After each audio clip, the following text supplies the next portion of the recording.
You can have a great session of D&D with a young kid. You just need to do 4 things differently. Give me 2 minutes and I'll teach you, or watch on 2x speed and give me 1 minute. First, do not prepare an adventure in advance. Instead, ask the child what kind of story they want for the adventure. Ask them, do you want a story about dragons or robots? Do you want a story about wizards or pirates? Use things that you know that the child likes and give them a couple options and see what they land on. Second, don't use a traditional character sheet. Just ask the child some questions about their character.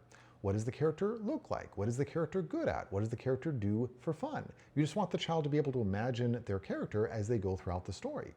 You can also ask a couple of leading questions based on the genre and the setting. So if the child wants a story about dragons, you can ask the question, has your character met a dragon before? Are they good at flying dragons? That sort of thing. Third, instead of describing the world, create it collaboratively with the child. So as a typical DM, you would say, oh, you come to the dragon's castle and it looks like this. But when you're playing with a kid, you would instead say, you come to the dragon's castle. What do you think it looks like? Do you think it has a big door? What does the door look like? So you're prompting the kid, but then you're letting them use their imagination to fill in the scene instead of you just using your imagination. Finally, instead of having character stats or lots of dice, just use a single d6 and say, hey, if you get a 3 or better, you succeed. You can make it more complex down the road if you really want to, but kids don't care about the mechanics. They just want to go on a story. And so you just need the dice to create a little bit of a sense of accomplishment, a challenge for them to overcome.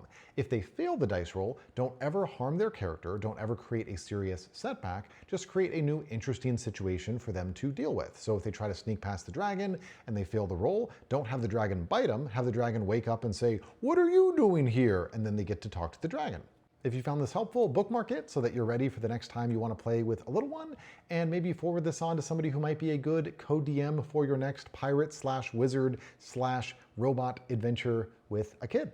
Also, I don't normally make videos on this topic, but if you found it helpful, leave a comment and I might make a follow-up. And if you want videos on autism, mental health, relationships, then follow because I definitely do that. Dr. Dan, signing off.